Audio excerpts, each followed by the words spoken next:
ये कहानी है वर्ल्ड वॉर 2 की, जब सोवियत यूनियन ने वॉर खत्म होने के बाद सभी जर्मन सोल्जर्स को कैदी बना लिया था। कहानी की शुरुआत में हमें साइबेरिया के एक प्रिजन कैंप को दिखाया जाता है। यहाँ पर बहुत सारे कैदी हैं जिन्हें कैदी बनाया गया है। ये सब के सब जर्मन सोल्जर्स हैं। दरअसल वर्ल्ड वॉर 2 खत्म हो चुका है और अब जर्मन के सोल्जर्स को यहाँ पर कैदी बनाकर लाया गया है, जिनसे यहाँ पे बहुत काम करवाया जाता है। इन्हीं में से कैदी होता है जिसका नाम क्लेमेंस है, जिसे 25 सालों की सजा हुई है। मतलब कि 25 सालों तक उसे यहाँ पर मेहनत करनी होगी और काम करना होगा। वो यहाँ से कैसा भी करके भागना चाहता है, क्योंकि वो यहाँ से भागकर अपनी वाइफ और अपनी बेटी के पास जाना चाहता है। यहाँ पे पहरा बहुत ज्यादा हार्ड नहीं होता, क्योंकि यहाँ से भागने का मतलब है मौत। चारों तरफ बर्फ और ठंड है। अगर कोई कैदी यहाँ से भाग भी गया तो ठंड में जमकर उसकी मौत हो जाएगी। पर क्लेमेंस को इस बात की कोई टेंशन नहीं है। वो बस यहाँ से किसी भी तरह से निकलना चाहता है और एक रात उसे मौका मिल जाता है। वो कोयले की गाड़ी में बैठकर यहाँ से निकल जाता है। रात को जब वो आसमान को देखता है तो तारों को देखकर उसे बहुत खुशी होती है। वो बहुत ज्यादा मुस्कुरा रहा होता है, पर तभी अचानक से गाड़ी रुक जाती है। जब वो गाड़ी से सर बाहर निकाल कर देखने की कोशिश करता है तो सोवियत का एक ऑफिसर उसे देख लेता है, जिसके बाद उसे कैंप वापस लाया जाता है और उसे जमीन के अंदर बने एक छोटे से सेल के अंदर रखा जाता है। यहाँ पर बहुत ज्यादा ठंड होती है और ऊपर से बारिश भी हो रही होती है। साथ ही उसे खाने के लिए खाना भी नहीं दिया जाता, पर वो उस टॉर्चर से सरवाइव कर लेता है। 3 दिनों के बाद वार्डन उसे बाहर निकालता है और कहता है कि तुम्हारे साथी तुम्हारा इंतजार कर रहे हैं। इसके बाद वो उसी जगह जाता है जहाँ पर उसके साथी होते हैं, जो उसे देखकर बहुत गुस्से में होते हैं, क्योंकि पिछले 3 दिनों से क्लेमेंट की वजह से इनमें से किसी को भी खाना नहीं मिला होता और वे सब के सब क्लेमेंस को बहुत बुरी तरह से मारते हैं, जिससे क्लेमेंस को बहुत जख्मी हो जाता है। जिसके बाद एक डॉक्टर, जो इन्हीं कैदियों में से एक कैदी है, वो क्लेमेंस का इलाज करने के लिए उसके पास आता है। क्लेमेंस कहता है कि मैं यहाँ पे रहकर मरना नहीं चाहता, मैं अपनी वाइफ और बेटी के पास जर्मनी वापस जाना चाहता हूँ। डॉक्टर कहता है कि यहाँ से भागना नामुमकिन है। अगर तुम यहाँ से भाग भी गए तो ठंड में मारे जाओगे, और सच ये भी है कि अगर तुम नहीं भागे तो भी मारे जाओगे, क्योंकि यहाँ पर सोवियत वाले जो तुमसे लेड की खुदाई करवाते हैं वो धीरे धीरे हवा के साथ तुम्हारी बॉडी के अंदर जाता है, जिससे इंसानों को खतरनाक बीमारी होती है, जिस बीमारी से कोई इंसान बच नहीं सकता, और इसीलिए डॉक्टर खुद भी बीमार होता है। वो कहता है कि तुम्हें भागना जरूर चाहिए। वो उसे अपने गर्म कपड़े देता है और बताता है कि रेलवे लाइन पे जगह जगह खाना छुपा कर रखा गया है। उसके पास जो जूते हैं वो उसे भी दे देता है, साथ ही एक गन भी देता है। असल में डॉक्टर खुद भी यहाँ से भागना चाहता था, पर अब जबकि वो बहुत जल्द मरने वाला है, इसीलिए उसको यहाँ से भागने का कोई मतलब नहीं है। इसलिए उसने जो खुद के भागने के लिए तैयारी की होती है वो सारा सामान क्लेमेंस को दे देता है, और साथ ही उसे अपना लंच बॉक्स भी देता है और कहता है कि अगर तुम यहाँ से भागकर सही सलामत बाहर पहुंच गए तो ये मेरी फैमिली को दे देना और उनसे कहना कि मैं अब इस दुनिया में नहीं हूँ। उसी रात को बर्फीला तूफान आता है, जिस तूफान में क्लेमेंस एक बार फिर से भाग जाता है। सुबह वार्डन को जब ये बात पता चलती है तो वो डॉक्टर के पास जाता है, और अब डॉक्टर भी मर चुका है। वार्डन इस बात से बहुत गुस्सा हो जाता है कि क्लेमेंस एक बार फिर से भाग गया। वो अपने सिपाहियों को उसको पकड़ने के लिए भेजता है, लेकिन किसी को भी उसका पता नहीं होता। सब यही कहते हैं कि वो मर गया होगा, क्योंकि चारों तरफ बहुत ज्यादा ठंड है, जिससे कोई भी इंसान जमकर मर जाएगा। पर वार्डन को पूरा यकीन होता है कि क्लेमेंस जिंदा है, इसीलिए वो उसकी तलाश जारी रखता है। वही हमें क्लेमेंस को दिखाया जाता है, जो बर्फ के तूफान को सहता हुआ लगातार धीरे धीरे आगे बढ़ रहा होता है। आज उसे इस बर्फ में चलते चलते पूरे 9 दिन हो चुके हैं। तभी उसे डॉग्स के भौंकने की आवाज आती है। जब वो पीछे देखता है तो एक सीलेड उसकी तरफ आ रही होती है। वो वहीं पे गिर जाता है और वो सीलेड उसके ऊपर से रेंगता हुआ निकल जाता है। तभी उसकी आंख खुल जाती है। वो देखता है कि ये उसका एक ख्वाब था। क्लेमेंस इस सपने से बहुत डर जाता है। कई दिनों से पैदल चलने की वजह से वो बहुत ज्यादा थक चुका है। उसका खाना भी खत्म हो चुका है। वो भूखा है और प्यासा है, इसीलिए वो वहीं पे गिरकर बेहोश हो जाता है। कुछ देर बाद जब उसे होश आता है, दरअसल उसे किसी की आवाज आ रही होती है।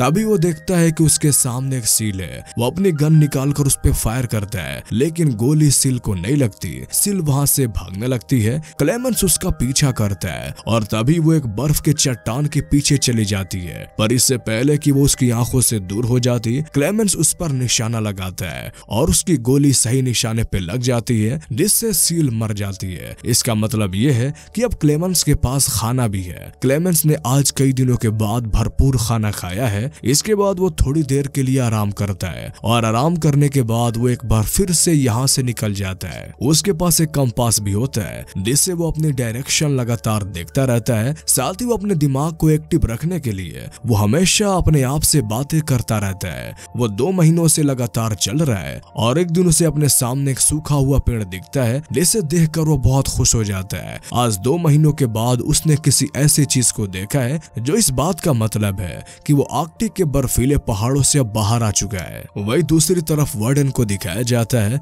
जो अभी भी क्लेमेंस को ढूंढना चाहता है और वो अपने सोल्जर से कहता है कि तुम 500 मीटर के रेडियस में किसी भी कीमत पर उसे ढूंढ कर वापस लाओ। मुझे पूरा यकीन है कि वो अब भी जिंदा है। इसके बाद हमें क्लेमेंस को दिखाया जाता है जो अब जंगल तक पहुंच चुका है। वहाँ पे सब पेड़ पूरी तरह से सूखे होते हैं। तभी यहाँ पर बर्फीला तूफान आ जाता है जिस वजह से पेड़ टूटकर गिरने लगते हैं और इन्हीं पेड़ों में से एक पेड़ क्लेमेंस के ऊपर गिर जाता है। पर उसकी किस्मत अच्छी होती है कि यहाँ पे 2 लोग होते हैं जो यहाँ पे सोने की तलाश में आए होते हैं। अब वो दोनों मिलकर क्लेमेंस को बचाते हैं और अब मौसम भी बदल चुका है, बर्फ पिघल चुकी है और नदिया का बहाव भी पहले जैसा हो गया है। ये तीनों के तीनों एक लकड़ी की राफ्ट बनाते हैं और उस राफ्ट के ऊपर बैठकर ये झील के सहारे आगे बढ़ना शुरू कर देते हैं। पर तभी नदी का बहाव तेज हो जाता है जिसमें एक इनका साथ ही नीचे गिर जाता है। क्लेमेंस अपनी जान की परवाह किए बगैर उसे बचाने के लिए नदी में कूद जाता है और बहुत मुश्किल से उसको नदी के किनारे ले आता है। पर इनका जो दूसरा साथी होता है वो राफ्ट से अकेला ही आगे बढ़ जाता है। कुछ ही देर बाद वो उस जगह पहुंच जाता है जहाँ पर वो अपने साथी के साथ स्टे किया था। उसके पास वो सोने के छोटे छोटे टुकड़े भी होते हैं जिन्हें तलाशने के लिए वो जंगल में बर्फीली जगहों पर गए थे। उसके मन में लालच आ जाती है। वो सोचता है कि मेरा साथी तो अब मर चुका है, अब ये सारा का सारा गोल्ड मेरा होगा। पर कुछ ही देर बाद उसका साथी और क्लेमेंस वो दोनों के दोनों वहीं पे आ जाते हैं। अब क्लेमेंस ने उसकी जान बचाई होती है। उसे समझ आ जाता है कि उसके साथी ने उसके साथ धोखा दिया है। वो जानबूझकर वहां से राफ्ट लेकर चला गया था, इसलिए वो उसे गोली मार देता है। जिसके बाद क्लेमेंस और वो आदमी दोनों के दोनों वहां से निकल जाते हैं। पर यहाँ से निकलना इतना आसान नहीं है। ये लगातार चलते रहते हैं और अब इन्हें कई महीने यहाँ पर हो चुके हैं। एक बार फिर से इनका सामना बर्फ से होता है। अब ये लगातार बर्फ में आगे बढ़ने लगते हैं। क्लेमेंस अपने साथी से कहता है कि तुम अपना बैग कुछ देर के लिए मुझे दे दो, तुम बहुत ज्यादा थक चुके होगे। लेकिन उसे ऐसा लगता है कि क्लेमेंस उसका सोना चुराना चाहता है, इसीलिए उस बैग से क्लेमेंस पे ऊपर हमला कर देता है, जिस वजह से क्लेमेंस ऊपर से नीचे गिर जाता है। नीचे गिरने की वजह से क्लेमेंस बेहोश हो जाता है। कुछ देर बाद भेड़ियों की आवाज से उसकी आंखें खुलती है। वो देखता है कि बहुत सारे भेड़िया उसके तरफ उसका शिकार करने के लिए आ रहे हैं। वो अपनी जान बचाने के लिए पेड़ के ऊपर चढ़ जाता है, लेकिन उनमें से एक भेड़िया उसके पैर पकड़ लेता है। पेड़ बहुत ही पतला होता है, जिस वजह से पेड़ टूट जाता है और इससे पहले कि भेड़िया उसे अपना शिकार बनाते तभी अचानक उसे गोलियां चलने की आवाज आती है। असल में यहाँ पास के कुछ लोकल लोगों ने सारे भेड़िए को मार दिया होता है। वो क्लेमेंस की जान बचाते हैं और उसे अपने गाँव में ले आते हैं। क्लेमेंस जब होश में आता है तभी देखता है कि वो एक गाँव में है और ये देखकर उसे बहुत खुशी होती है। पर तभी यहाँ पर सोवियत सोल्जर्स उनके आर्मी का एक मैसेज आता है जो उन लोगों से बताते हैं कि एक जर्मन सिपाही हमारे कैंप से भाग गया है, अगर किसी ने उसे शेल्टर दिया तो वो मारा जाएगा। ये जानने के बाद वहाँ के जो लोकल लोग होते हैं वो क्लेमेंस से कहते हैं कि तुम्हें यहाँ से जाना होगा, तुम्हारी जान को यहाँ पे खतरा है। वो क्लेमेंस को सफर के लिए बहुत सारा खाना और एक डॉग भी देते हैं ताकि सफर में उसका एक साथी भी हो। और वो अपने डॉग के साथ 1 साल तक पैदल लगातार आगे बढ़ता चला जाता है। एक दिन वो उस जगह पहुँचता है जहाँ पे बहुत सारे मील वर्कर्स होते हैं। क्लेमेंस का डॉग उनके पास चला जाता है। क्लेमेंस अपने डॉग को बचाने के लिए वहाँ पे जाता है। मील के वर्कर क्लेमेंस को पहचान लेते हैं, इसलिए वो क्लेमेंस को अपने ऑनर के पास ले जाते हैं। क्लेमेंस उसे अपनी पूरी कहानी सुनाता है जिससे उनके दिल में उसके लिए रहम आ जाता है। इसलिए वो क्लेमेंस को उसी ट्रेन में बिठा देते हैं जिससे वो यहाँ से बाहर निकल सके। क्लेमेंस ये सोचकर बहुत खुश हो रहा होता है कि वो जल्दी अपनी फैमिली के पास वेस्ट जर्मनी पहुंच जाएगा। अब रास्ते में एक स्टेशन पड़ता है। क्लेमेंस देख लेता है कि वहाँ पर सोवियत के बहुत सारे सोल्जर्स हैं। वो समझ जाता है कि मिल के ऑनर ने उसके साथ धोखा किया है। दरअसल उन्होंने पहले ही वार्डन को ट्रेन के बारे में बता दिया होता है और वार्डन उसका स्टेशन पे इंतजार कर रहा होता है। और इससे पहले कि वार्डन उस तक पहुंचता, क्लेमेंस अपने डॉग के साथ ट्रेन से उतरकर भाग जाता है। सोवियत के सोल्जर्स उसका पीछा करते हैं, पर तभी क्लेमेंस देखता है कि उसके सामने वार्डन खड़ा है। वार्डन उसे गिरफ्तार करना चाहता है, पर इससे पहले कि वो ऐसा करता, तब उसके साथ जो उसका डॉग होता है वो वार्डन के ऊपर हमला कर देता है, जिससे उसे भागने का मौका मिल जाता है। क्लेमेंस यहाँ से भागना शुरू कर देता है, तभी उसे गोलियों की आवाज सुनाई देती है। वो समझ जाता है कि उसके डॉग को मार दिया गया है। ये देखकर क्लेमेंस को बहुत दुख होता है, लेकिन वो यहाँ पे नहीं रुक सकता। वो लगातार भागता चला जाता है। सोवियत के सोल्जर्स उसका पीछा कर रहे होते हैं। क्लेमेंस एक ब्रिज के ऊपर आ जाता है, जिसके नीचे से ट्रेन गुजर रही होती है। वो उस ट्रेन के ऊपर कूद जाता है और इस तरह से वो सोवियत के सोल्जर से एक बार फिर से बच जाता है। अब वो लगातार कई महीनों तक अपने सफर को पूरा करता है। वो बहुत भूखा होता है। वो एक मेले में पहुंचता है जहाँ पे बहुत लजीज खाने होते हैं, लेकिन उसके पास पैसे नहीं है। वो देखता है कि दो लड़कियां पेनकेक बेच रही हैं, पर वो उसे खरीद नहीं सकता और वो वहां से जाने लगता है। पर तभी उन दो लड़कियों में से एक लड़की को उस पर रहम आ जाता है। वो एक बच्चे को पेनकेक का टुकड़ा देती है और कहती है कि उस आदमी को दे दो।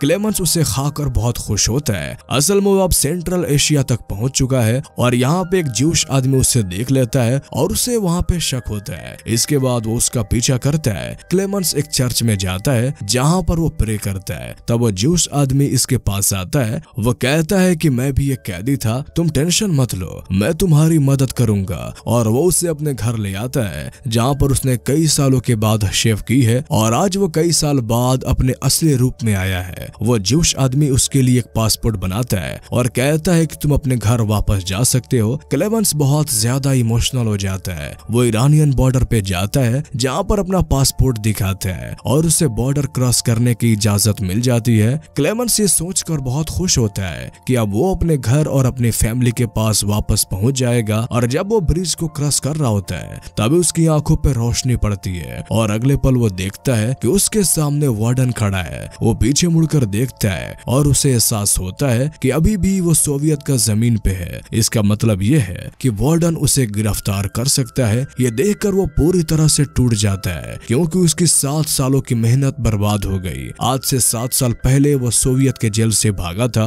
और आज 7 सालों के बाद जब वो अपने घर वापस जा सकता था तो वार्डन ने उसे पकड़ लिया। पर तभी वार्डन उसके रास्ते से हट जाता है। ये देखकर क्लेमेंस को यकीन नहीं होता। वो धीरे धीरे आगे बढ़ता है पर वार्डन उसे नहीं रोकता।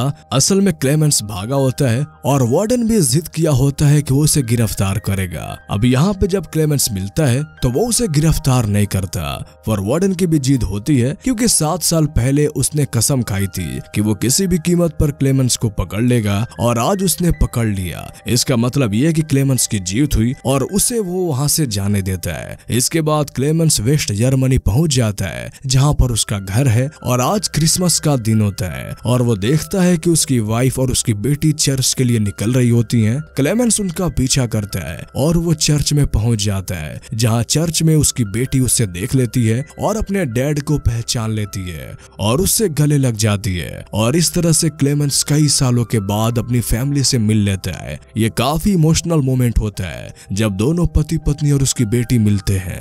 और इसी के साथ ये कहानी यहीं पे खत्म हो जाती है। तो कैसी लगी आपको ये मूवीज एक्सप्लेनेशन, हमें कमेंट करके जरूर बताएं। और अगर आप इस तरह की और भी कहानियां सुनना चाहते हैं तो हमारे इस चैनल को सब्सक्राइब कर लें। तो फिर मिलते हैं आपसे अगले वीडियो में, तब तक के लिए गुड बाय।